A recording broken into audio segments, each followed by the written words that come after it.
Les services secrets inventifs disent effectivement, nous pouvons participer à la destruction du FLN, et pour ça, éventuellement, nous pourrions inventer une organisation imaginaire qui s'appellerait la Main Rouge. Chaque fois qu'il y a quelque chose qui se passe, on dit c'est la Main Rouge. Et la Main Rouge n'existait pas du tout. Ça couvrait le service. C'est une excellente idée.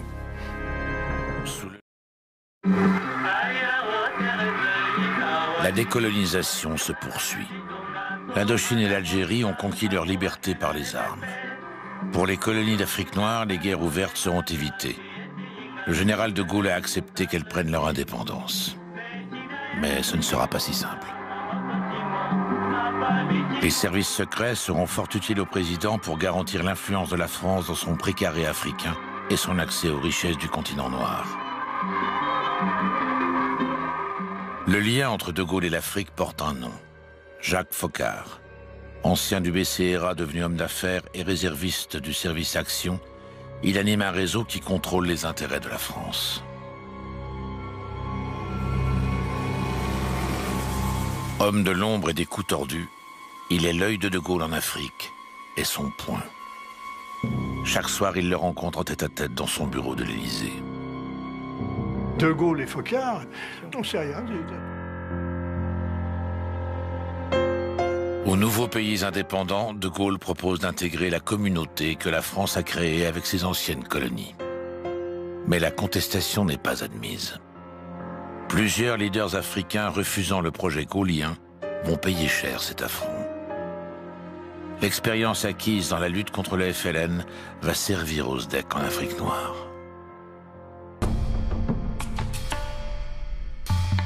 Le président guinéen Ahmed Sékou Touré refuse l'association proposée par le général. Il se rapproche du bloc soviétique. Le SDEC va dès lors s'employer à le déstabiliser et faciliter la prise du pouvoir par l'opposition.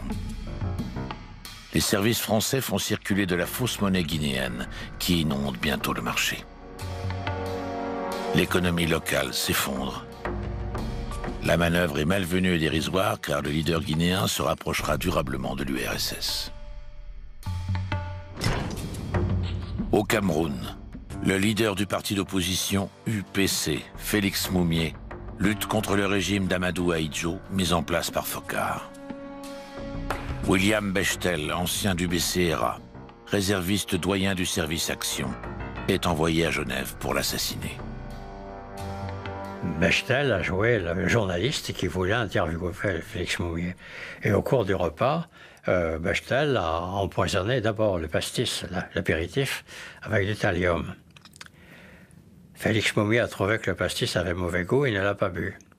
Alors Bechtel a remis du thallium sur le plat de résistance. Ce qui fait qu'en partant, Félix Moumié a dit on ne va pas leur laisser l'apéritif qu'on n'a pas bu. Et il a bu l'apéritif. Autrement dit, il avait pris une double dose de thallium.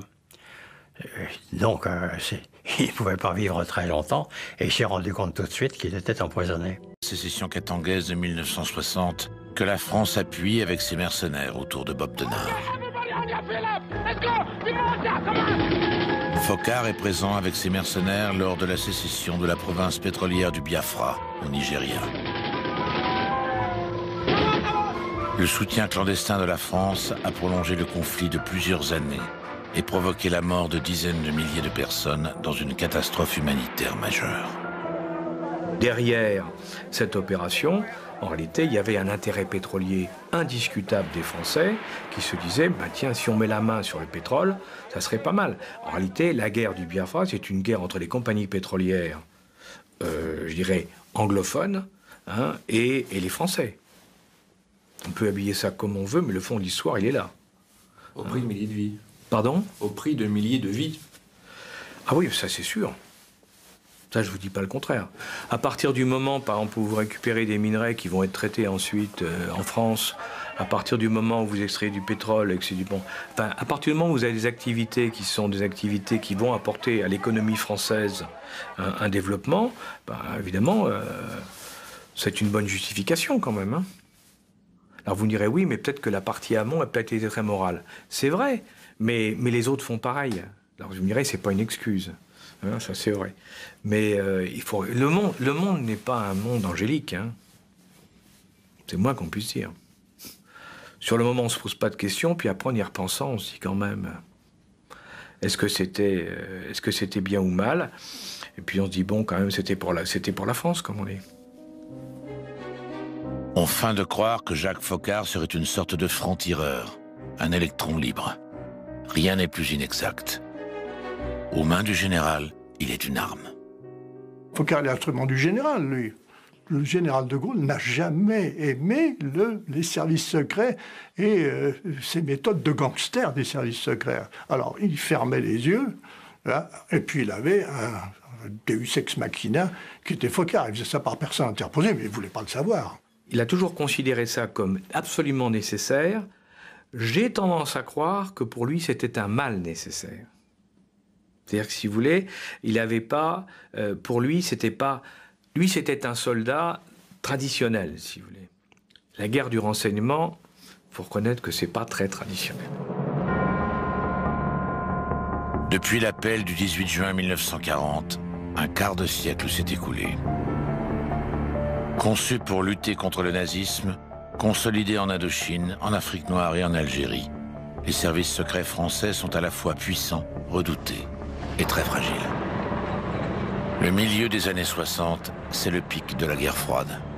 Les services secrets français en font désormais leur priorité. On oublie seulement une chose, c'est qu'une grande partie de l'argent qui est dans notre porte-monnaie vient précisément de l'exploitation, depuis des siècles, de l'Afrique. Pas uniquement, mais beaucoup viennent de l'exploitation de l'Afrique. Alors, il faut avoir un petit peu de bon sens, je ne dis pas de générosité, de bon sens, de justice, pour rendre aux Africains, je dirais, ce qu'on leur a pris, d'autant que c'est nécessaire si l'on veut éviter les pires convulsions ou difficultés avec les conséquences politiques que ça comporte dans le prochain avenir.